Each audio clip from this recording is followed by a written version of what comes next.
Dear students, मैं doctor Preeti Raina, assistant professor in tourism management, government college for women Faridabad से आप सभी का इस वीडियो लेक्चर सीरीज़ में स्वागत करती हूँ।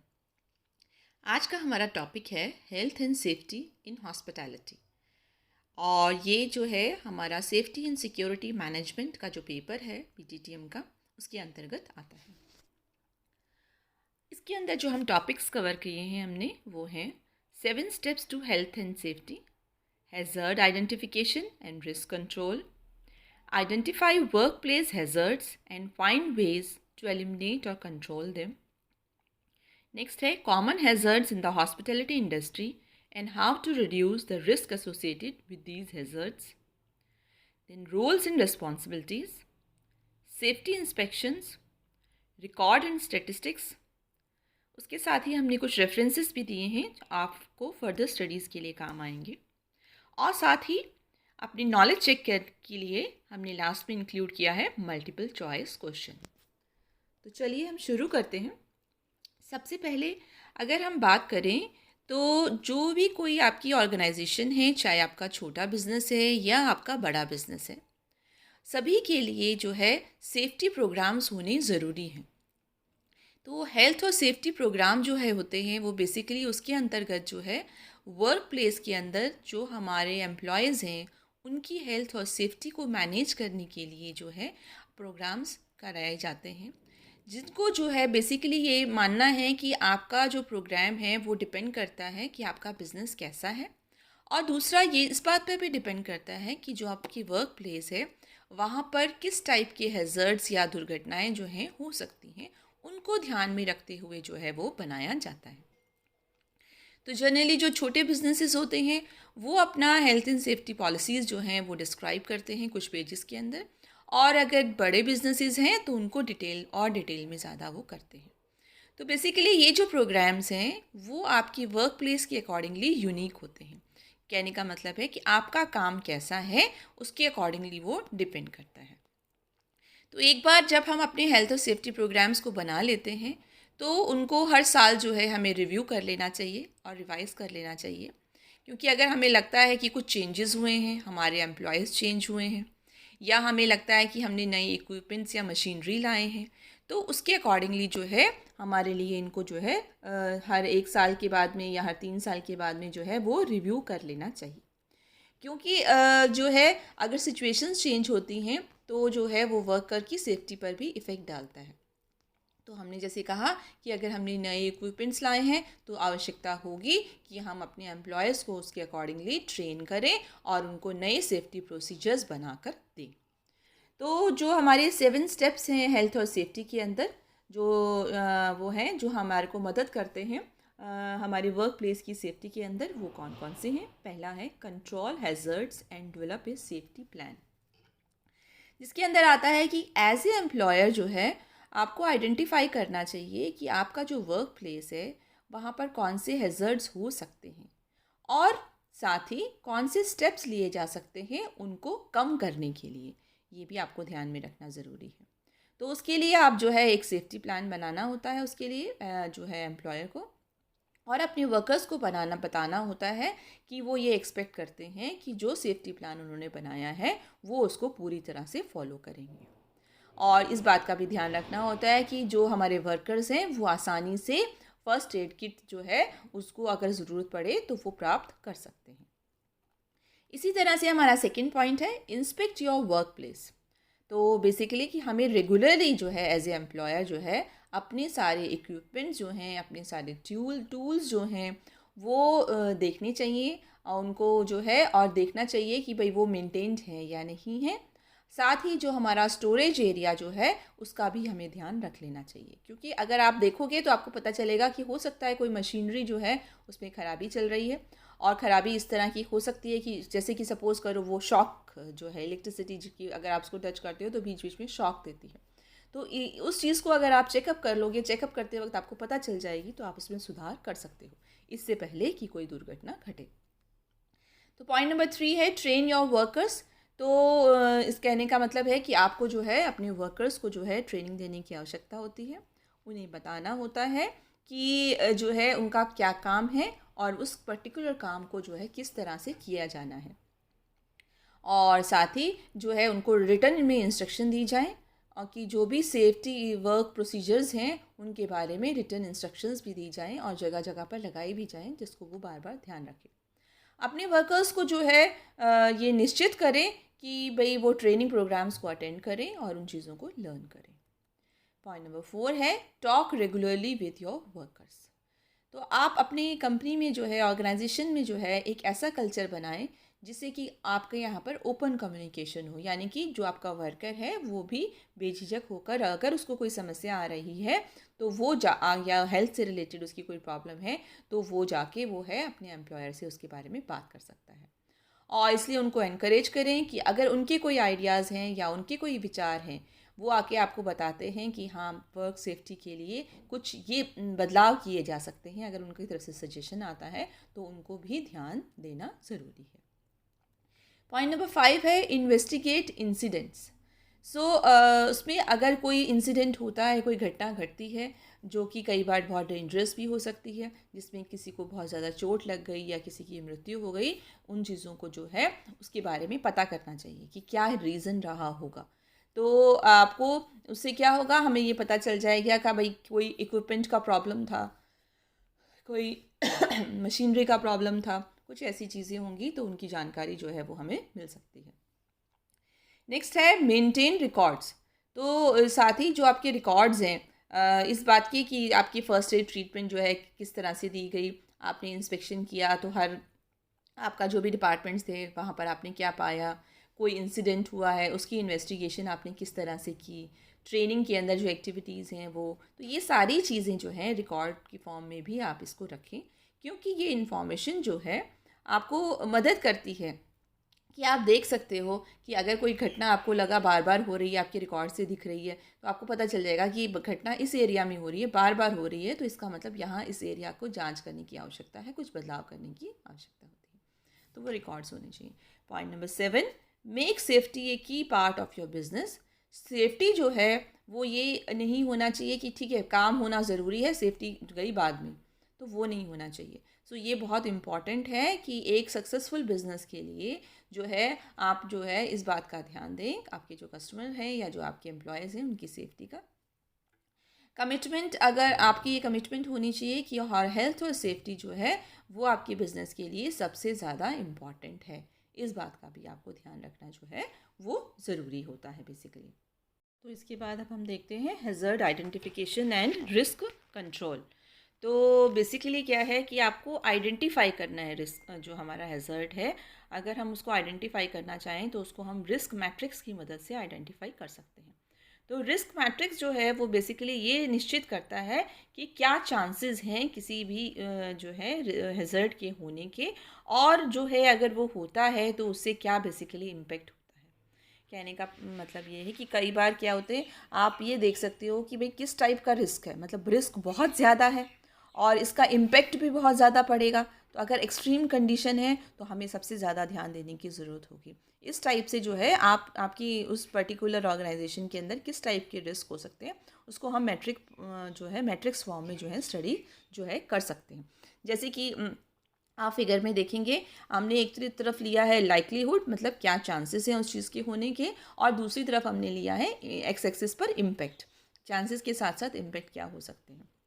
तो अगर जैसे कि अगर हम बात करें, अगर हम देखते हैं कि अनलाइकली हम बोल रहे हैं, अनलाइकली मतलब चांस है कि ना के बराबर चांसेस हैं, तो और इम्पैक्ट जो है ना के बराबर है, दूसरा इम्पैक्ट भी अगर हो भी गया तो उससे इम्पैक्ट जो है बहुत ही माइनर है, तो हमने बोल दिया, तो हमारी कंडीशन क्या आ गई, लो आ गई। इसका मतलब बहुत ही लो चांसेस हैं कि जो है कुछ होने के, तो आपकी जो है बहुत ही कम चांसेस हैं आपके। तो और इसी तरह से आप नेक्स्ट जो है उसमें देख सकते हो, अगर मॉडरेट है तो क्या होगा, मेजर है तो क्या होगा। अब हम देखते हैं वो जो रेड वाला बॉक्स है वो क्या शो कर रहा है।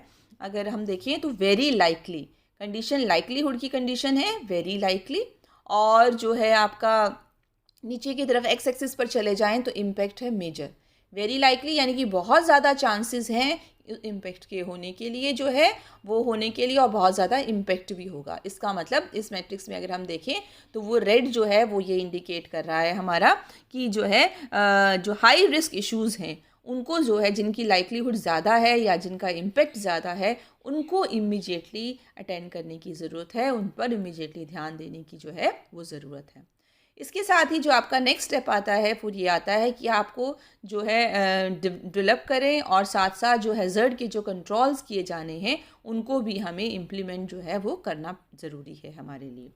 तो मतलब कि जो भी हमने अगर स्टडी कर लिया कि भाई कौन कौन से हैज़र्ड हो सकते हैं, हमने मैट्रिक्स से जान लिया कहाँ ज़्यादा ध्यान देने की ज़रूरत है, तो अब हमारा नेक्स्ट स्टेप क्या है कि हमें ये देखने की ज़रूरत है कि इनको कंट्रोल कैसे कर सकते हैं। तो हमें आइडेंटिफाई करना है, तो basically identify work place hazards and find ways to eliminate और कंट्रोल देम। कोशिश करनी है उन हैज़र्ड्स को एलिमिनेट करने की, हटाने की, या फिर उनको कंट्रोल करने की कोशिश जो है वो करनी ज़रूरी है। तो कौन कौन से वेज हो सकते हैं मिनिमाइज़ करने के लिए? पहला है मॉडिफाई वर्क प्रोसेस और इक्विपमेंट। सबसे पहला तो है कि जो हमारा उस काम को करने का जो तरीका है या फिर जो इक्विपमेंट्स का हम इस्तेमाल कर रहे हैं उनमें बदलाव लाने की ज़रूरत है। उदाहरण के लिए तो हमें क्या करना होगा, evaluate safety features when purchasing और रिप्लेसिंग इक्विपमेंट। कि सबसे पहले जब आप कोई भी इक्विपमेंट खरीदते हैं तो आप ये देखिए कि उसके सेफ्टी फीचर्स क्या हैं। और जब अगर हम आपको रिप्लेस कर रहे हैं, पहला कोई इक्विपमेंट है, नया इक्विपमेंट ला रहे हैं, तब भी आपको इस चीज़ का ध्यान रखने की ज़रूरत है। यानी कि जो भी हम नई मशीनरी या जो भी नई इक्विपमेंट्स जो काम करने के लिए जो भी हम चीज़ें इस्तेमाल कर रहे हैं उनको एनालाइज करना बहुत ज़रूरी है कि उनके अंदर सेफ्टी फीचर्स जो हैं वो क्या हैं। दूसरी बात, develop and implement safe work procedures. जो है हमें अपनी उस काम के लिए, काम को करने के लिए जो है तरीके निकालने होंगे कि किस तरह से हम सेफली जो है वो हम काम कर सकते हैं। तो वो प्रोसीजर्स जो हमने अडॉप्ट करने पड़ेंगे। और नेक्स्ट है कि ये निश्चित कीजिए, इंश्योर कीजिए कि जो वर्कर्स जो हैं वो जो है अप्रोप्रिएटली सही तरह से जो भी प्रोटेक्टिव इक्विपमेंट्स हैं उनका इस्तेमाल करें, उनका जो है यूज़ करें और प्रोसीजर्स को अपनाएं। तो इन चीज़ों का अगर हम ध्यान रखेंगे तो हम चीज़ों पे कंट्रोल जो है वो कर सकते हैं। अब हम बात कर रहे हैं common hazards in hospitality industry and how to reduce the risk associated with these hazards. कौन कौन से जो है कॉमन हैज़र्ड्स हैं, दुर्घटनाएं जो हैं उनकी पॉसिबिलिटी होती है हमारी हॉस्पिटैलिटी इंडस्ट्री के अंदर, और किस तरह से उस रिस्क को हम कम कर सकते हैं इनसे रिलेटेड। इनमें हम कुछ चीज़ों के बारे में पढ़ेंगे। कौन कौन से रिस्क जो है बेसिकली हैज़र्ड्स हम पढ़ रहे हैं वो हैं ओवर एक्सर्शन और Burns, unguarded machinery not locked out, slippery floors, cuts, sprains and strains, biohazards, used needles, biohazards cleaning and biohazards laundry। तो हम इनके बारे में जो है वो तो इनको हम डिटेल्स में थोड़ा सा पढ़ने की कोशिश करते हैं। पहला जैसे है आपका है ओवर एक्सर्शन। ठीक है, तो ओवर एक्सर्शन में क्या है, अगर हम देखते हैं कि 1/4 जो है हमारा ओवर एक्सर्शन जो है, जो हमारे इंसिडेंट्स होते हैं होटल्स के अंदर या मोटल्स के अंदर, वो ओवर एक्सर्शन की वजह से होते हैं। जब आप जो है काम आपको ज़्यादा एफर्ट लगाना पड़ रहा है किसी चीज़ में, और ये कई बार किस लिए होता है कि जो हमारे फिक्सचर्स, जो फर्नीचर है, जो हैवी फर्नीचर जो हमारा है, उसको अगर हमें हिलाना है एक जगह से दूसरी जगह पर, जो खिसकाना है, उसकी वजह से हो सकता है। तो इसको हम कैसे प्रिवेंट कर सकते हैं? तो हम अगर सेफ़ लिफ्टिंग टेक्निक्स जो हैं अपनाएं कि उसको एक ऐसा तरीका जिससे हम सामान को इधर उधर कर सकते हैं बिना अपनी बॉडी को एक्सर्ट किए ज़्यादा। तो उसके लिए क्या करना ज़रूरी है कि हमें अपने, जैसे कि हमें क्या करना चाहिए, अपने दोनों पैरों को जो है थोड़ा सा जो है दूर रखना चाहिए। एक साथ मिला के नहीं रखना चाहिए, थोड़ा सा दूर रखना चाहिए। अगर हम थोड़ा सा दूर रखते हैं पैरों को तो उससे जो है हमारा बैलेंस जो है वो सही बनता है बॉडी के ऊपर। दूसरी बात, अपनी जो नीज़ हैं, घुटनों को थोड़ा सा जो हमें बेंड कर लें, और जो हमारा लोड है, हमारा जिसको हम करना चाह रहे हैं, उसको अपनी सेंटर ऑफ बॉडी तक जो है हम लेके चलें और के साथ में रखें। और जो है स्मूथ या ग्रेजुअल मोशन जो है हम करें, स्मूथ धीरे धीरे हम करें, ग्रेजुअली। ये नहीं कि एकदम से झटके से हम उठा रहे हैं, झटके से धक्का दे रहे हैं, वो नहीं करना चाहिए। तो ये कोशिश करनी है हमें बेसिकली, जो हमारी कमर है उसको जो है हम ट्विस्ट जो है वो ना करें, मोड़े ना। तो इस तरह से जो हम क्या कर सकते हैं, अगर हमारा ओवर एक्सर्शन का वो है जिसकी वजह से हैज़र्ड होता है, कुछ हो सकता है, आपकी जो है स्लिप डिस्क हो सकता है, कुछ और हो सकता है, वो बच जाएगा। इसी तरह से दूसरा हैज़र्ड है हम जो बात करते हैं वो है बर्न्स। तो 40% इंसिडेंट्स जो होते हैं रेस्टोरेंट्स के अंदर वो बर्न्स और स्कैल्स की वजह से ही होते हैं, और क्योंकि हम गरम किचन में काम कर रहे हैं उसके साथ में। तो मोस्ट कॉमन रीज़न इसका हो सकता है जो है आपका जो हॉट लिक्विड है वो छलक गया या वो गिर गया उछल कर आपके ऊपर, या आप हॉट सरफेसेस के नज़दीक में आए, वो इसका कारण होता है। तो इसको रिड्यूस करने के लिए हमें क्या करना चाहिए, जैसे कि अगर जब हम कर रहे हैं हॉट ऑयल के अंदर हमें इस्तेमाल करना है, ये तो हम सबको भी पता है। घरों के अंदर अगर आप खाना कोई बना रहा है सपोज़ करो, और वो गीला चमचा उसके अंदर डाल दे, अगर गीला कुछ डाल दे तो क्या होगा आप समझ सकते हैं, तो एकदम से तेल की छींटें जो है वो आ सकती हैं। तो इसलिए हमें कोई जो चीज़ इस्तेमाल कर रहे हैं उसको अच्छे से पहले ड्राई कर लें। इसी तरह से कि जब हमें कुछ डालना है अगर कढ़ाई के अंदर या किसी भी गर्म तेल के अंदर डालना है, तो बहुत ऊंचाई से नहीं डालना है, बल्कि थोड़ा सा नीचे लेवल से डालना है। अगर जितना ऊंचे से डालोगे उतना जो है लिक्विड आपके ऊपर आएगा। इसलिए ये भी निश्चित करें कि जो भी आप जो भी बर्तन हैं या जो है वो जो है स्टिक वो स्टोव जो है उसके साथ में जो है वो कहीं इधर उधर चिपके ना, स्टिक ना करें वो, क्योंकि कई बार क्या होता है आपको एकदम से बर्तन इस टाइप का है कि आपने रखा वो स्टिक कर जाता है, आप उसको एकदम से उठाने की कोशिश करोगे, हिल नहीं रहा आपसे, फिर जो है आपको प्रॉब्लम आएगी उसके लिए। और जो है इसी तरह से जो है आप कोई भी ऑब्जेक्ट्स को जो हैंडल कर रहे हो जो गर्म है, तो उनको सूखे कपड़े के साथ आप पकड़ सकते हैं। और जब आप किसी भी गर्म चीज़ का उबल रहा है, कोई पानी या तेल है उसके ऊपर ढक्कन लगा हुआ है, उसको हटा रहे हैं, उसको भी आप ध्यानपूर्वक हटाएं, क्योंकि जो स्टीम है अगर वो आ जाती है तो स्टीम की वजह से भी भाप से भी जो है जलने का खतरा रहता है। नेक्स्ट है unguarded machinery. So common equipments जैसे कि मिक्सर है या मीट स्लाइसर्स है, तो या जनरली मेंटेनेंस इक्विपमेंट्स हैं या इलेक्ट्रिकल टूल्स हैं, उनकी वजह से भी सीरियस इंजरीज़ जो हैं वो हो सकती हैं। और इसलिए आपको ध्यान रखने की आवश्यकता होती है उसके लिए कि आप ये कोशिश ध्यान रखें, गार्ड करें कि कोई सीरियस कट ना लग जाए, उसकी वजह से कोई इंजरी ना आ जाए और कोई फ्रैक्चर ना हो जाए, कोई बाजू कह रही हूँ बॉडी का कोई पार्ट जो है वो ना कट जाए उनकी वजह से। तो ये आपको ध्यान रखना है, क्योंकि अगर जो मशीनरीज़ के ऊपर कोई काम कर रहा है तो वो होना ध्यान रखने की ज़रूरत होती है। इस रिस्क को हम कैसे कम कर सकते हैं कि जब आप इक्विपमेंट्स को इस्तेमाल कर रहे हैं तो जो गार्ड्स हैं वो उसका ध्यान रखें, जो है आप सभी एक तो सेफ्टी जो है गार्ड्स हैं वो आपके यूज़ होने चाहिए, वो ध्यान रखें। जो मैन्युफैक्चरर की जो इंस्ट्रक्शन है उसको भी ध्यान से पढ़ लें। कई बार आपने ध्यान से पढ़ा नहीं, अगर आप कोई मिक्सी या ग्राइंडर भी यूज़ कर रहे हैं कि उसका ढक्कन जब आप कर रहे हैं उसके ऊपर हाथ रखना चाहिए, आपने उस इंस्ट्रक्शन को नहीं पढ़ा, आप हाथ नहीं रखते और सीधा मशीन ऑन कर देते तो एकदम से ढक्कन खुल जाता है, तो वो एक दुर्घटना हो सकती है। इसी तरह से और जो है ओल्डर इक्विपमेंट्स जो है आप ये भी ध्यान रखो कि जो अगर पुराने इक्विपमेंट्स हो चुके हैं तो वो भी प्रॉपरली वर्किंग है, सेफ्टी मेजर्स में काम कर रहे हैं या नहीं काम कर रहे हैं, उनका भी ध्यान रखने की ज़रूरत होती है। इसी तरह से नेक्स्ट है मशीनरी नॉट लॉक्ड आउट। तो इक्विपमेंट जो है कई बार क्या होता है, अगर आपने हम बोलते हैं ना कि घर के अंदर भी जो अगर आप कोई प्रेस लगा रखी है या कुछ और स्विच लगा रखा है, भाई इसको स्विच ऑफ करके रखो, वायर निकाल के रखो, ठीक है। तो वो क्या होता है, कई बार आपने अगर सपोज़ करो मिक्सी भी चलाई और आपने बटन ऑन किया था मिक्सी का जब आपने पहले यूज़ किया था, उसके बाद आपने डायरेक्टली स्विच ऑफ कर दिया था, नीचे से उसका जो प्रेस बटन है वो ऑफ ऑन जो था वो आपने नहीं किया, तो उसका रिज़ल्ट क्या होगा? तो उसका रिज़ल्ट ये होता है कि भैया आपने नेक्स्ट बार जब स्विच लगाया, जैसे ही आपने स्विच लगाया मशीन एकदम चल पड़ेगी और आप उसके लिए तैयार नहीं थे। तो इसलिए जो है कई बार तो ये ध्यान रखें, कोई जो मशीनरीज़ ऐसी हैं कि जिनको लॉक कर देना चाहिए कि वो अपने आप से ऑटो जो ऑन नहीं हो जाएंगी, तो उसके लिए जो है आपको ध्यान रखने की ज़रूरत है कि वो घटना जो है इस तरह की ना हो आपके लिए। नेक्स्ट है हमारा स्लिपरी फ्लोर्स। स्लिपरी सरफेसेस जो हैं वो भी मेन कारण हो जाते हैं स्लिप्स के लिए हॉस्पिटलिटी इंडस्ट्री के अंदर, क्योंकि सफाई होती रहती है, फ्लोर्स जो होते हैं शाइनी और स्लिपरी होते हैं। इसके लिए भी इस रिस्क के लिए आपने क्या करना है, नॉन स्लिपरी फुटवेयर यूज़ करें। एक तो कि फुटवेयर जो है आपने पैरों में जो भी पहन रखा है, चप्पल या जूते जो पहने हुए हैं वो नॉन स्लिपरी होने चाहिए। फ्लोर्स के ऊपर जो है पानी या ग्रीस ज़्यादा नहीं होनी चाहिए। फ्लोर्स को रेगुलरली साफ़ किया जाना चाहिए। अगर वहाँ कुछ गिर जाता है फ़र्श के ऊपर उसको इमीडिएटली हटा देना चाहिए। वहाँ पर जो है अगर आप किसी एरिया में सफाई कर रहे हैं तो या पानी कुछ गिरा हुआ है तो वहाँ पर वार्निंग साइन लगा हुआ होना चाहिए कि ये वेट फ्लोर है। और जो है इसी तरह से जो है आपकी जो टाइल्स हैं जो आपने जो फ्लोर पे इस्तेमाल की हैं वो ऐसी होनी चाहिए जो नॉन स्लिपरी हों। रबर मैट जो है कई जगहों पर आप लगा सकते हो, जो कि जगहें हमेशा ज़्यादा गीली रहती हैं, वहाँ रबर मैट्स का इस्तेमाल किया जाए। तो ये चीज़ जो है हमें ध्यान रखने की जो है वो ज़रूरत होती है।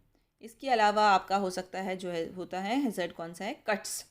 तो नाइफ्स जो हैं वो उनका इस्तेमाल किया जाता है और बहुत सारे इंसिडेंट्स हैं हॉस्पिटैलिटी इंडस्ट्री के अंदर, स्पेशली अगर हम बात करें जो शेफ़ हैं या जो खाना बनाते हैं जो भी लोग, उनको इंजरीज़ किस टाइप की लग जाती हैं। कई बार छोटे कट लग गए, कई बार बड़े लग गए, कई बार उंगली ज़्यादा ही कट गई, लॉस ऑफ फिंगर हो गया, ये भी हो जाता है।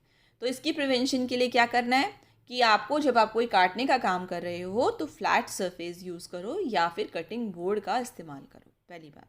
दूसरा कि जो है जो आप चाकू इस्तेमाल कर रहे हो वो भी सही होना चाहिए, वो उस काम को करने के लिए शार्प होना चाहिए चाकू, जिससे आप आसानी से काम कर सको।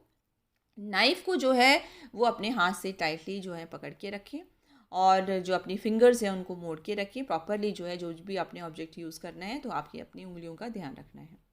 अपनी बॉडी से थोड़ा दूर होके कटिंग का काम करें जो भी आप कर रहे हैं, और प्रोटेक्टिव इक्विपमेंट्स जो हैं वो आप पहने, अगर जो जैसे कि ग्लव्स वगैरह हैं जहाँ पर भी ज़रूरी है, ताकि आप इससे अपने आप को प्रिवेंट जो है वो कर सकते हैं। ठीक है, तो अब हमारा नेक्स्ट आता है स्प्रेन्स एंड स्ट्रेन्स। तो मैनुअल हैंडलिंग जहाँ आपको करनी पड़ती है तो वहाँ स्पेशली जैसे कि स्टोरेज एरियाज़ के अंदर आपको बॉक्सेस उठाना है, नीचे रखना है, या जो भी चीज़ें होती हैं उसकी वजह से स्ट्रेन या बॉडी के अंदर स्ट्रेन जो है वो आ जाते हैं। उसके लिए क्या करना चाहिए रिस्क को कम करने के लिए कि आइटम्स जो हैं इस तरह से आप रखो कि वो स्टेबल हो, ऊंचा नीचा ना हो, एक तो सही जगह पर रखे हो। ऑर्गेनाइज करें अपने स्टोरेज एरिया को वेट के हिसाब से, कि जो अगर आपका हैवी आइटम्स जो हैं वो ऐसे लेवल पर होने चाहिए कि भाई नीचे लोअर लेवल पर आप आसानी से जो है उनको चेस्ट लीव जो मिनिमम तक ही कर सकें, मतलब बेसिकली घुटनों के लेवल तक होने चाहिए कि आप आसानी से जो है उसको उठा सकते हैं करने के लिए। ज़्यादा झुक के अगर बिल्कुल लोअर लेवल पे रख दोगे जहाँ ज़्यादा झुक के ना पड़ेगा, वहाँ आपको प्रॉब्लम आ जाएगी हैवी ऑब्जेक्ट को उठाने के लिए। दूसरी बात, जो सीढ़ी होती है या स्टेप स्टूल होता है, अगर ऊंचाई से कोई सामान उठाना है तो उसका इस्तेमाल किया जाए। और जो है सेफ़ लिफ्टिंग टेक्निक्स जो हैं वो उनका इस्तेमाल किया जाना चाहिए हमारे को। और कोई भी आइटम अगर ज़्यादा हैवी है तो किसी ना किसी की मदद मांग लेनी चाहिए, ताकि हम वो दुर्घटना से जो है वो बच सकते हैं। ठीक है, चलिए नेक्स्ट बात करते हैं हम बायो हैज़र्ड्स की। बायो हैज़र्ड्स में जो है हमारा आता है कई बार यूज्ड नीडल्स जो हैं, हमारी वर्कर्स जो हैं क्योंकि एक्सपोज्ड होते हैं। यूज्ड नीडल्स क्या है, यूज नीडल को अगर आप हाथ लगाओगे, किसी को कोई इन्फेक्शन है, आप उसको डिस्पोज ऑफ करने के लिए सही तरीका होना चाहिए बेसिकली। तो कोई भी अगर जो है वर्कर्स जो हैं वो एक्सपोज्ड है, अगर इन्फेक्टेड ब्लड है या बॉडी फ्लूइड है या शार्प कंटेमिनेटेड ऑब्जेक्ट है जो कि आपका स्किन में लग जाता है, जब आप उसे उठाते हैं तो उसका कोना आपके स्किन में लग गया, तो उसके लिए आपको क्या ध्यान रखना है कि आप शार्प चीज़ें जो हैं वो ना उठाएं जब तक कि आपको ये नहीं पता कि सही तरीका क्या है उसे उठाने का। दूसरा, डिस्पोजेबल वाटरप्रूफ ग्लव्स जो होते हैं वो आप पहने। और जो होता है टोंग्स होती है ना, वो दो मुंह वाला जो जैसे चिमटे की तरह जो होता है, या उन चीज़ों को जो है शार्प आइटम्स को उठाने के लिए उसका इस्तेमाल करें। और जो है इसलिए बिफ़ोर, जब तक आप सफाई कर रहे हो, सफाई करने से पहले आप देख ज़रूर लो। कई बार होता है ना कहीं कुछ गिर गया है तो कहीं कांच बारीक, उसके साथ में बारीक कांच है, कोई चुभने वाली चीज़ है, उन चीज़ों का आप ध्यान रखें। ठीक है, तो ये चीज़ जो है वो ध्यान रखनी जो है वो बहुत ही ज़रूरी होती है। कई बार क्या होता है, कोई सेफ्टी पिन है वो कहीं लगी रह गई, वो आपको लग सकती है। नेक्स्ट है बायोहैज़र्ड्स में क्लीनिंग भी आता है। वर्कर्स जो हैं जो बाथरूम्स क्लीन करते हैं होटल्स वगैरह के अंदर, वहाँ पर वो बॉडी फ्लूइड्स भी होते हैं, ब्लड कई बार होता है, किसी ने वोमिट कर दिया, ठीक है, और तो इस टाइप से जो चीज़ें भी होती हैं उनकी क्लीनिंग करनी पड़ती है। तो उसके लिए क्या करना है, आपको पर्सनल प्रोटेक्टिव इक्विपमेंट का इस्तेमाल करें, जो कि डिस्पोजेबल वाटरप्रूफ ग्लव्स होने चाहिए आपके पास में, डिस्पोजेबल टॉवल्स होनी चाहिए उस चीज़ को क्लियर करने के लिए। उसको लिया और आपने थ्रो कर दिया, उन टॉवल्स को आप वाटरप्रूफ गार्बेज बैग के अंदर डाल दें। उस एरिया को डिसइंफेक्ट किया जाना चाहिए डाइल्यूटेड ब्लीच सॉल्यूशन के द्वारा। और उस गार्बेज को जो है इस तरह से जो है आप नंगे हाथों से ना डालें, हाथों में ग्लव्स पहने हों, और जाके इसको थ्रो कर दें ताकि किसी और के भी हाथ उसमें ना लगे। ठीक है, और जब आप गार्बेज को हटा रहे हैं तो अपनी बॉडी को चीज़ों से टच ना करें, इस चीज़ का जो है वो ध्यान रखना जो है वो है ज़रूरी है। नेक्स्ट आता है हमारा बायो हैज़र्ड लॉन्ड्री। लॉन्ड्री का काम होता है हॉस्पिटलिटी इंडस्ट्री के अंदर। तो जब आप रूम सही कर रहे हैं तो वर्कर्स को जो है बहुत सारे आइटम्स मिलते हैं जो कि गंदे होते हैं, ब्लड लगा होता है या बॉडी फ्लूइड लगा होता है उनके ऊपर। तो उसके लिए जो है आप पर्सनल प्रोटेक्टिव इक्विपमेंट्स का इस्तेमाल करें, जैसे कि रबर की ग्लव्स हो। गार्बेज बैग्स का इस्तेमाल करें जो कि सिर्फ लॉन्ड्री के लिए लिखे हुए होते हैं। और जो है अपने लॉन्ड्री वर्कर्स को भी जो है ट्रेन किया जाना चाहिए कि वो पर्सनल प्रोटेक्टिव इक्विपमेंट्स यूज़ करें और सही जो प्रिकॉशंस हैं वो लें। इसी में और भी कुछ एक दो एजर्ट्स और हैं, वो जैसे कि हैं आपका केमिकल एक्सपोजर्स। बहुत सारे केमिकल्स का इस्तेमाल किया जाता है काम करने की जगह पर, और कई बार उनसे आपको इरिटेशन हो जाती है या सीरियस इंजरी भी हो जाती है। तो प्रिवेंशन के लिए आपको क्या करना पड़ेगा, जब आप केमिकल्स का इस्तेमाल कर रहे हैं तो पर्सनल प्रोटेक्टिव इक्विपमेंट यूज़ करें जो कि बताए गए हैं मैन्युफैक्चर के द्वारा। जैसे सिंपल एग्जांपल है, वॉशरूम्स के लिए भी आप जो भी आप केमिकल यूज़ करते हो, जो है आप एसिड यूज़ कर रहे हो, कोई भी चीज़ें यूज़ कर रहे हो, उनका भी अगर आप एग्जांपल समझें तो जो भी लेबल्स हैं जो उसके ऊपर लिखे होते हैं, जो डाटा शीट होती है उसके ऊपर केमिकल्स के बारे में, उन चीज़ों को फॉलो करना ज़रूरी है, सेफ़ प्रोसीजर्स को फॉलो करना चाहिए। और ये जो केमिकल्स जहाँ पर भी रखे जाते हैं वो भी ऐसी जगह पर होनी चाहिए जो वेंटिलेटेड हो और वहाँ पर वार्निंग का साइन जो है वो लगा हुआ हो, ताकि कोई और गलती से आके ना करे। नेक्स्ट है फॉल्स फ्रॉम लेडर्स, या लेडर्स का इस्तेमाल किया जाता है और 5% घटनाएं जो हैं वो उनसे गिरकर ही होती हैं। इस रिस्क को कम करने के लिए ऐसी लेडर लें जो कि स्लिप रेजिस्टेंट हो, कि जो फर्श पे जो है वो स्लिप नहीं करती। दूसरा, जो लेडर जो है उसको फ्लैट सरफेस पे रखें, अगर वो ऊंचा नीचा सरफेस है तो चांसेस हैं कि वो गिरने के। इसी तरह से जो लेडर जो है अगर जब वो खड़ी है तो जो है उस लेडर के सामने आप होके उसके ऊपर चढ़ें, फेस करके जो है चढ़ें, मतलब टेढ़ा मेढ़ा करके नहीं, रिवर्स होके ना चढ़ें, तो फेस उसको करते हुए आप से चढ़ें। और जो आपका सेंटर ऑफ द बॉडी है उसको जो है जो सीढ़ी है उसकी दोनों जो साइड्स होते हैं उसके बीच में आपको रखें। तो इसलिए जो है आप इस चीज़ का ध्यान रखें, तो आप जो है गिरने से जो है बच सकते हैं, उस घटना से जो है वो बेसिकली हम बच सकते हैं। नेक्स्ट है आपका preventing violence in the work place. Violence जो होता है अगर किया जाता है या किसी को डराया जाता है या किसी का पर्सन का बिहेवियर जो है उसकी वजह से भी कई बार इंजरी या ये चीज़ें हो जाती हैं, थ्रेटनिंग स्टेटमेंट की जो हो जाती हैं। तो उसके लिए एम्प्लॉयर्स को जो है कुछ स्टेप्स लेने चाहिए इसको करने के लिए। पहला, determine if there is a risk of violence in the work place. पहले तो आपको इसलिए ध्यान रखना है कि किसी टाइप के वायलेंस की चांसेस तो नहीं हैं, और उसके लिए जो है प्रोसीजर भी करें, उसको कैसे कम किया जा सकता है, वर्कर्स को भी बताएं। जैसे छोटा सा एग्जांपल है, अगर कोई वर्कर्स जो हैं वो खाना सर्व कर रहे हैं और आपको पता है कि आपके उस एरिया के अंदर जो है ड्रिंक लोग करते हैं, तो कई बार बदतमीज़ी भी कर सकते हैं, तो कोई वायलेंट सिचुएशन भी हो सकती है। तो उस सिचुएशन को जो है बेसिकली उस रिस्क को जो है वो किस तरह से जो है किया जा सकता है, हटाया जा सकता है, वो उस चीज़ों के बारे में भी जो है वो पता होना चाहिए, बताना चाहिए। नेक्स्ट है preventing harassment in work place. Harassment जो है एक ऐसा बिहेवियर है आपका, कोई कमेंट कर रहा है, जो है जेस्चर्स जो हैं किसी भी पर्सन के जो हैं वो ख़तरा हो सकते हैं किसी दूसरे वर्कर के लिए। तो जो है कई बार होता है कि मिसट्रीटमेंट किया गया वर्कर्स के साथ में, जो आपके वर्कर्स हैं, जाति के बेसिस पर, कलर के बेसिस पर, सेक्स के बेसिस पर, मैरिड अनमैरिड के बेसिस पर, उसका फैमिली स्टेटस कैसा है, वो डिसेबल है, उसका जो मतलब उसका वेट कैसा है, एज कैसी है, कि कोई भी चीज़ें वो कहाँ से बिलोंग करता है, इनसे भी जो इनकी वजह से भी जो है मिसट्रीटमेंट हो सकता है। और कई बार पर्सनल हैरेसमेंट भी होता है, वो इफ़ेक्ट करता है वर्कर्स को उनकी साइकोलॉजिकल या फिज़िकल काम करने से रिलेटेड। तो जब पर्सन जो है उसका हैरेसमेंट अगर किसी रीज़न से हो रहा है तो जो है उसकी वजह से भी जो है प्रॉब्लम जो है वो आ जाती है। तो उसके लिए जो है आपको एक पॉलिसी बनानी चाहिए जो है कि भाई इस टाइप के जो है वो हैरेसमेंट ना हो जब काम किया जा रहा है, क्योंकि उससे फिर काम पर जो है वो फ़र्क पड़ता है आपका बेसिकली। ठीक है, अब हम बात करते हैं रोल एंड रिस्पॉन्सिबिलिटीज़ की। तो जो भी एम्प्लॉयर्स हैं, वर्कर्स हैं या सुपरवाइज़र्स हैं, सबकी जो है स्पेसिफिक रोल और रिस्पॉन्सिबिलिटीज़ होती हैं हेल्थ और सेफ्टी के लिए। तो सबसे पहले हम बात कर रहे हैं हमारे एम्प्लॉयर्स की। एम्प्लॉयर्स की जो रिस्पॉन्सिबिलिटीज़ हैं वो क्या हैं? To ensure the health, safety and welfare of your workers. जो है, जो आपके वर्कर्स हैं उनकी हेल्थ और सेफ्टी के लिए जो है आपको ध्यान रखना है। और correct any work place conditions, जो कि आपकी कोई भी जो वर्किंग कंडीशंस जो हैं उससे रिलेटेड कोई कंडीशंस जो हैं जो सही नहीं हैं, जो हैज़ार्डियस हैं वर्कर्स के लिए, उनको करेक्ट करना चाहिए। इसी तरह से अपने वर्कर्स को इन्फॉर्म करना चाहिए हैज़र्ड्स के बारे में जो उस वर्क प्लेस से रिलेटेड हो सकते हैं, और उसको ये भी बताना ज़रूरी है कि वो किस तरह से जो है अपने आप को प्रोटेक्ट कर सकते हैं। इसके अलावा जो अपने वर्कर्स हैं वो उनको असेसिबिलिटी होनी चाहिए कि जो भी रूल्स एंड रेगुलेशन हैं सेफ्टी से रिलेटेड वो उनको आसानी से एसेस कर सके, उनको समझ सके।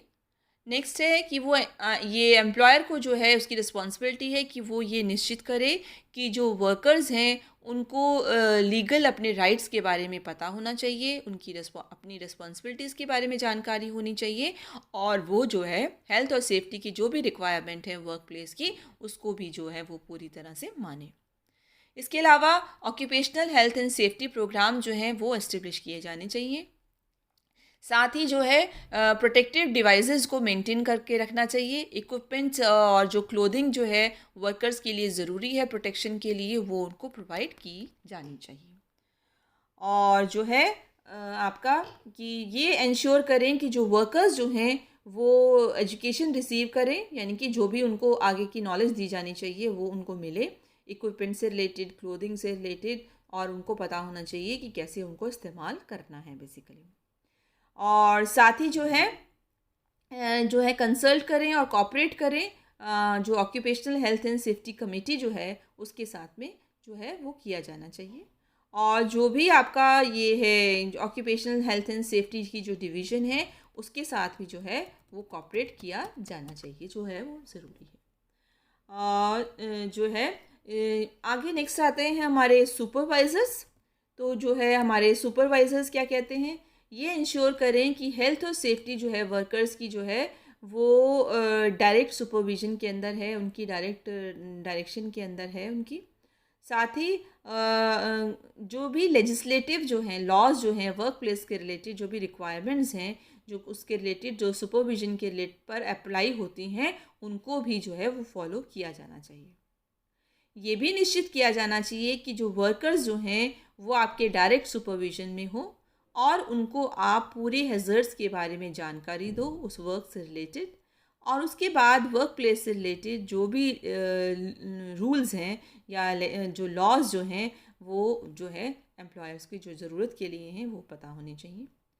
साथ ही ये सुपरवाइज़र की रिस्पॉन्सिबिलिटी है कि वो कंसल्ट करे और कोऑपरेट करे जो है ऑपरेशनल हेल्थ एंड सेफ्टी के जो रिप्रेजेंटेटिव हैं उनके साथ में, और कोऑपरेट करे जो भी जो पर्सन्स हैं जो आपकी OHS की डिवीज़न है उनके साथ भी वो कोऑपरेट करें। ठीक है, तो अब हमारा जो है नेक्स्ट आता है safe work and procedure.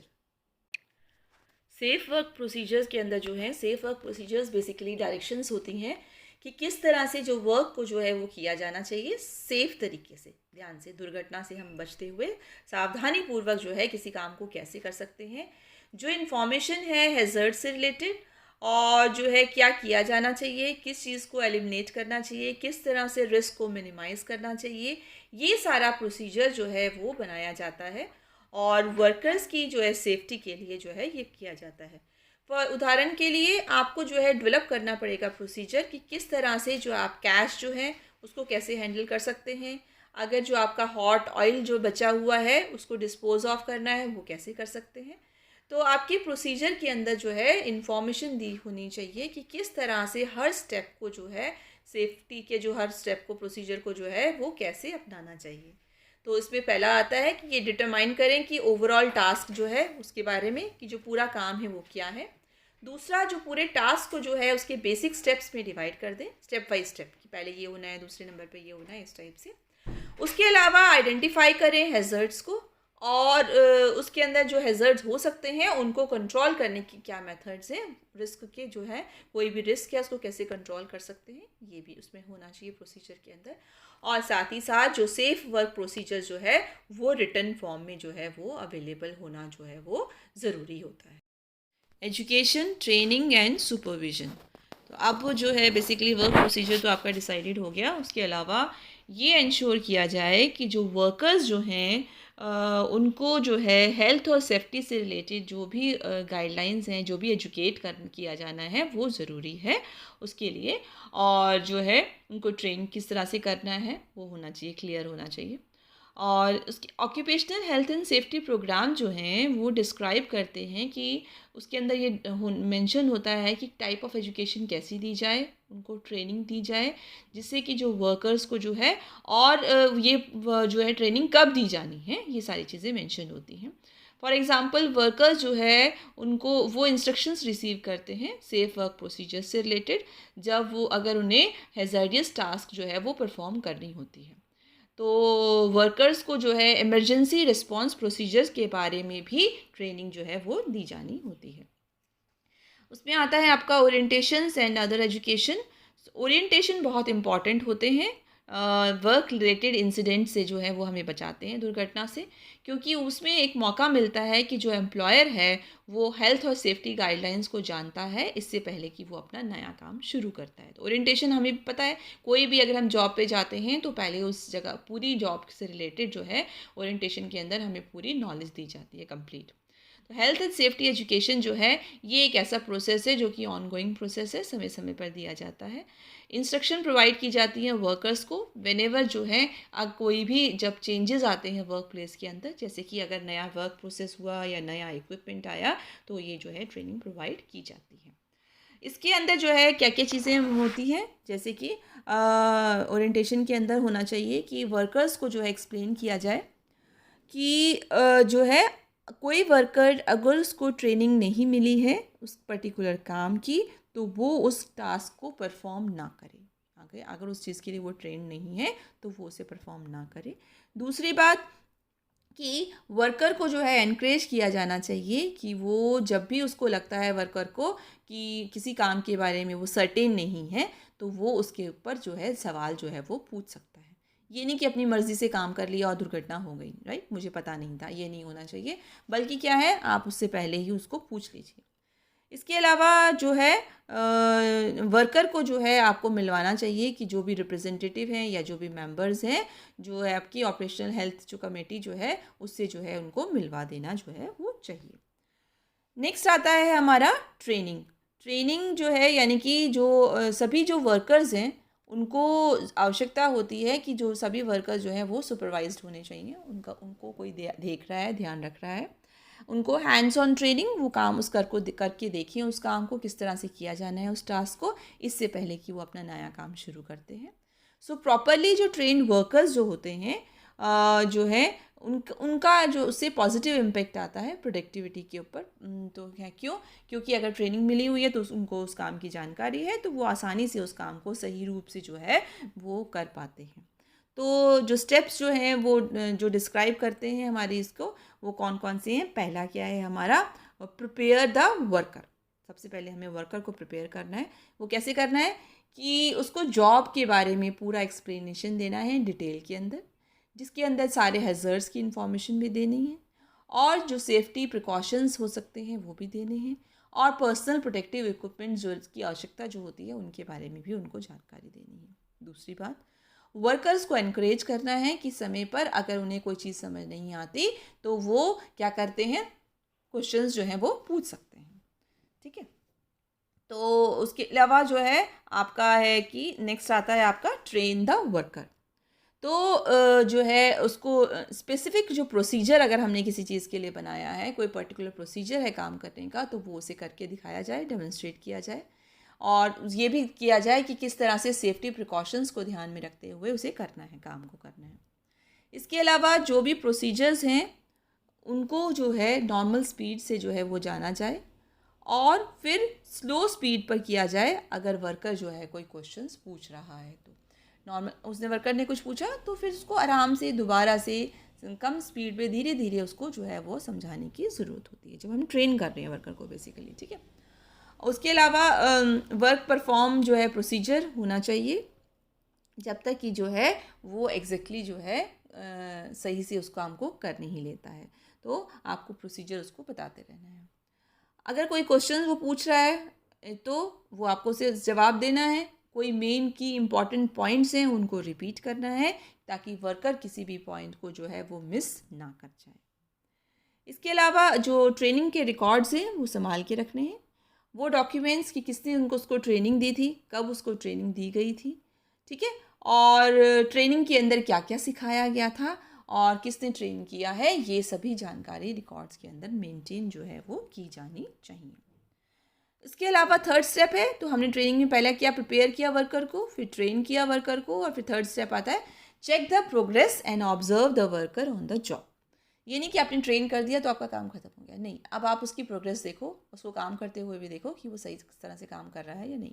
So monitor the worker to ensure, monitor करें कि वर्क, ये निश्चित करने के लिए कि जो वर्कर जो है वो सेफ्टी और स्टैंडर्ड्स को मेंटेन कर रहा है या नहीं। दूसरी बात, आप जो है बिना शेड्यूल के ही बीच में कभी भी जाकर जो है चेकअप करें उसकी साइट के ऊपर जाके, मतलब कि सडन चेकअप जो है आप दे सकते हैं उसको, सरप्राइज चेकअप जो है, और जो वर्क का जो प्रोसीजर जो है वो किस तरह से काम कर रहा है और जो है वो आपको देखने ज़रूरी होते हैं। इसके अलावा जो है अनसेफ वर्क हैबिट्स हैं और जो है अगर हैं वर्कर की, उनको आप करेक्ट करें और उसको उसके लिए उसको कोचिंग दें, उसको सही से उसको समझाएं अगर वो प्रॉपर नहीं कर रहा है तो। इसके अलावा कोशिश करें कि जो है उसका वर्कर के अंदर अच्छी हैबिट्स जो हैं, वर्क हैबिट्स जो हैं उसके अंदर डेवलप हों, और आप लगातार कोशिश करते रहें कि वो सही रूप से जो है वो काम को जो है वो करता जा रहा है बेसिकली, ठीक है। सो उसके बाद में आता है हमारा सुपरविजन। सुपरविजन क्या है आपका, जो सुपरवाइज़र जो होते हैं वो रिस्पॉन्सिबल होते हैं, वो ये निश्चित करें कि हेल्थ और सेफ्टी जो है किसी भी वर्कर की जो है सही रहे, और वो इसलिए वो डायरेक्ट सुपरविजन के अंदर होने चाहिए।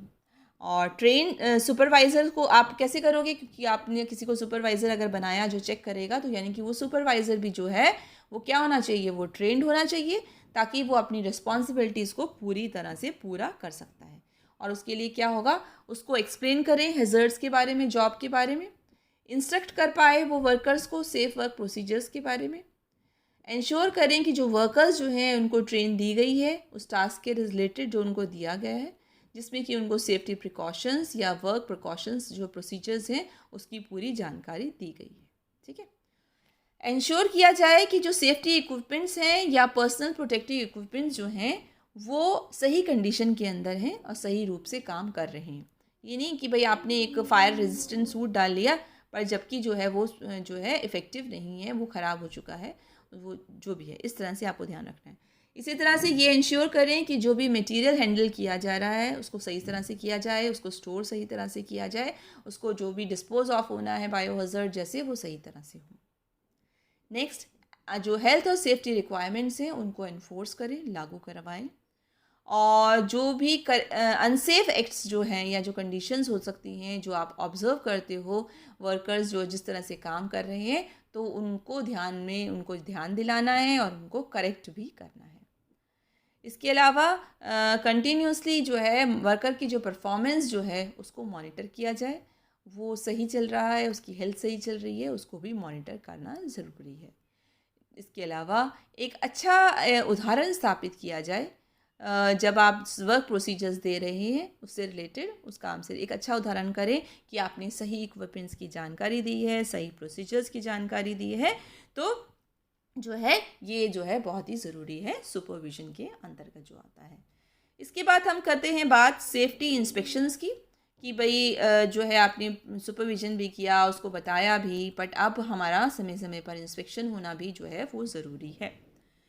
किसी भी हैज़र्ड को करेक्ट करने के साथ साथ जो आपने कोई है ऑब्ज़र्व किया दिन के अंदर कि कोई हैज़र्ड की पॉसिबिलिटी हो सकती है, आपने उसको करेक्ट कराया, इसके साथ साथ रेगुलरली वर्क प्लेस के ऊपर सेफ्टी इंस्पेक्शंस भी होने चाहिए। रेगुलरली इंस्पेक्शंस जो हैं वो एम्प्लॉयर्स के द्वारा किए जाने जो हैं वो ज़रूरी होते हैं। तो जो भी रिप्रेजेंटेटिव्स हैं और ऑक्यूपेशनल हेल्थ कमेटी के रिलेटेड, वो मदद करते हैं कि आइडेंटिफाई करेंगे और वो एसेस करेंगे हैज़र्ड्स को, ताकि जो है आप कंट्रोल कर सकते हो अगर कोई रिस्क अवेलेबल आपको नज़र आता है। और इंस्पेक्शंस जो हैं वो एक ऑनगोइंग टास्क है, क्योंकि वर्क प्लेस पे कुछ ना कुछ बदलाव होते रहते हैं, तो इंस्पेक्शन भी रेगुलरली जो हैं वो होते रहते हैं।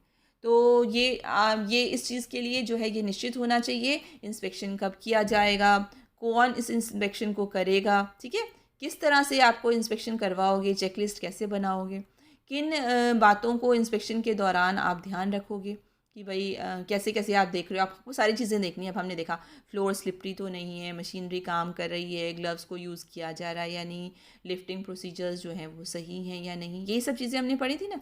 तो इलेक्ट्रिक वायर जो हैं वो एक्सपोज तो नहीं हैं, और हर चीज़ के डॉक्यूमेंट्स जो हैं वो अवेलेबल हैं, ये सारी चीज़ें जो हैं।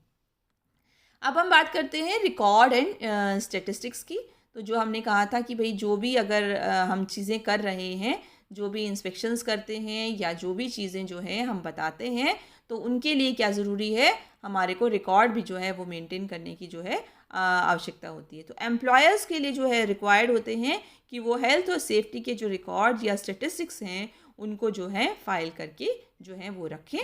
और जो है उदाहरण के लिए जो डॉक्यूमेंटेशन है, जिसके अंदर मतलब डॉक्यूमेंटेशन मतलब हमने बेसिकली उस चीज़ का जो हमने किस तरह से ट्रेनिंग दी है, एक्टिविटीज़ करवाई हैं, और फर्स्ट एड ट्रीटमेंट जो है हम कैसे देते हैं अपनी कंपनी के अंदर, कोई भी इन्वेस्टिगेशन का अगर कोई इंसिडेंट ऐसा हुआ है, या जो जो आपकी ऑपरेशनल हेल्थ कमेटी जो है उसकी जो मीटिंग होती है उसके अंदर हमने जो निर्णय लिए हैं उनका भी डाटा हमें रखना जो है रिकॉर्ड के रूप में ज़रूरी है। तो रिकॉर्ड और स्टेटिस्टिक्स की मदद से जो है हमें क्या फ़ायदा होता है, हम जो भी अनसेफ कंडीशन या वर्क प्रैक्टिसेस जो हैं वो अगर की जा रही हैं उनको आइडेंटिफाई कर सकते हैं कि हर बार जो है क्या ट्रेंड चल रहा है, और उनको करेक्ट करने के लिए जो है किसी भी हैज़र्ड को करने के लिए क्या किया जा रहा है। साथ ही जो है ये रिकॉर्ड या स्टेटिस्टिक्स जो हैं ये मटेरियल प्रोवाइड करते हैं एजुकेट करने के लिए या ट्रेन करने के लिए वर्कर्स को। इसके अलावा जो है डॉक्यूमेंटेशन जो है उसकी मदद से जो है आप देख सकते हो कि अगर कभी भी occupational health and safety officer आपसे मांगेगा कि आपका क्या प्रोसीजर है, कैसे कर रहे हो, आप उसको वो इन्फॉर्मेशन प्रोवाइड कर सकते हो। और जो है कभी कोई इंसिडेंट हो जाता है तो अगर आपके ऊपर सब बोलेंगे भाई आपने प्रोवाइड नहीं किया था, अगर आपके पास सब रिटन फॉर्म में है तो आप दिखा सकते हो कि प्रॉपरली वर्कर्स को ओरिएंटेशन दिया गया, उनको ट्रेन किया गया, उनकी परफॉर्मेंस को सुपरवाइज भी किया गया है, उनके एरर्स को समय समय पर देखा गया है, उसको करेक्ट भी कराया गया है। तो इस तरह से जो है आपने क्या क्या किया वो जो है वो उसको रिकॉर्ड को जो है वो देखा जा सकता है आसानी से। अब इसके बाद में है बेसिकली कुछ रेफरेंस के लिए आपको साइट्स दी गई हैं। अगर आप फर्दर डिटेल में इनके जाना चाहते हैं तो आप इसको डिटेल में भी जो है वो जा सकते हैं। अब इसके बाद में आते हैं आपके कुछ चेकअप के लिए, नॉलेज चेकअप के लिए कुछ मल्टीपल चॉइस क्वेश्चंस दिए गए हैं। Question number 1, how many steps are there to improve health and safety. Health and safety को इम्प्रूव करने के लिए कितने स्टेप्स होते हैं आपके? 4, 5, 7 और 8। Question number 2, as an employer, we should not identify hazards in workplace. Is it true or false? Question number 3, workers should be trained about. Workers को training करनी चाहिए किस चीज़ से related? How to do specific task, किसी काम को कैसे करना है, किस तरह से instructions को follow करना है, none of the above या both A and B. Then question number 4, employer should have with the workers. Open communication होना चाहिए employer के साथ में या closed communication होना चाहिए. Question number 5, रिकॉर्ड्स जो हैं they should be maintain regarding. Records की रखने हमने किस चीज़ से regarding? First aid treatment, inspections, incident investigations या ट्रेनिंग एक्टिविटीज़ से रिलेटेड, किस चीज़ से रिलेटेड हमें रिकॉर्ड जो है वो रखने हैं। नेक्स्ट है for overexertion hazard safe techniques are. Overexertion अगर हम करते हैं तो क्या टेक्निक्स हैं?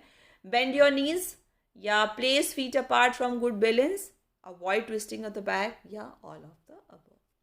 देन क्वेश्चन नंबर 7 है the guidelines for a hazard by unguarded machinery is. क्या गाइडलाइंस होती हैं? Check the manufacturer instructions, use old machines, general maintenance of machines या बोथ ए एंड सी।